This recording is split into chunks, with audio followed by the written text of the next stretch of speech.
Health insurance చేసుకోండి. పిల్లోడు పుట్టగానే 21st డే అని ఫంక్షన్ చేస్తాడు, 3 నెలలకు మళ్ళీ ఉయ్యాలని ఇస్తామని ఫంక్షన్ చేస్తాడు, బర్త్డేకి ఫంక్షన్ చేస్తాడు, ఉన్నా లేకున్నా బరాబర్ ఫంక్షన్ అవుతుంది. తెలంగాణలో అయితే ఏట దిగాల్సిందే. ఏట దిగడానికి ఎన్ని వేలు ఖర్చు అవుతున్నాయి, ఊర్లో ఎవరినో ఇంప్రెస్ చేయడానికి చేస్తున్నాం. ఆ పైసలు పెట్టుకుని వ్యాక్సిన్ వేసుకోరా, 1 year లో వ్యాక్సిన్స్ అన్ని వస్తాయి ఆ పైసలతోటి. ఈ మాట చెప్తే ఎవరికి నచ్చదు. ఎందుకు ఆ ఫంక్షన్స్, ఎవరి కోసమా వీళ్ళకు?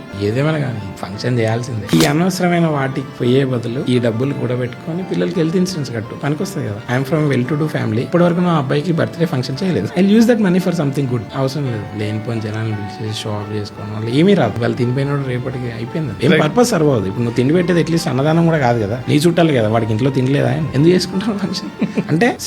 దెర్ ఆర్ పీపుల్ వాళ్ళ క్లాస్ చూపించుకోవడానికి వాడికి నచ్చిన కంఫర్ట్ జోన్ లో ఉంటాడు, వాడు చేసుకుంటాడు, ఇట్స్ ఓకే. నేను చెప్తున్నది ఏంటంటే బిలో మిడిల్ క్లాస్ వాళ్ళు అతి కష్టం మీద అప్పులు తెచ్చి ఫంక్షన్ చేస్తాడు, వ్యాక్సిన్ వేసుకోరా అంటే చూస్తూ ఉంటాడు. ఇది తప్పు. సొసైటీని ఇంప్రెస్ చేయడం కోసం కష్టాలు పడుతున్నారు చూడండి, అవసరం లేదు. ఎవరేమనుకుంటే మన డబ్బులు కొన్ని అవసరమైన పనులు ఉన్నాయి, అవి చేసుకోవాలి. నన్ను అడిగితే ఫంక్షన్లు చేయకండి, పిల్లలకి హెల్త్ ఇన్సూరెన్స్ కట్టండి, వ్యాక్సిన్లు వేయించుకోండి.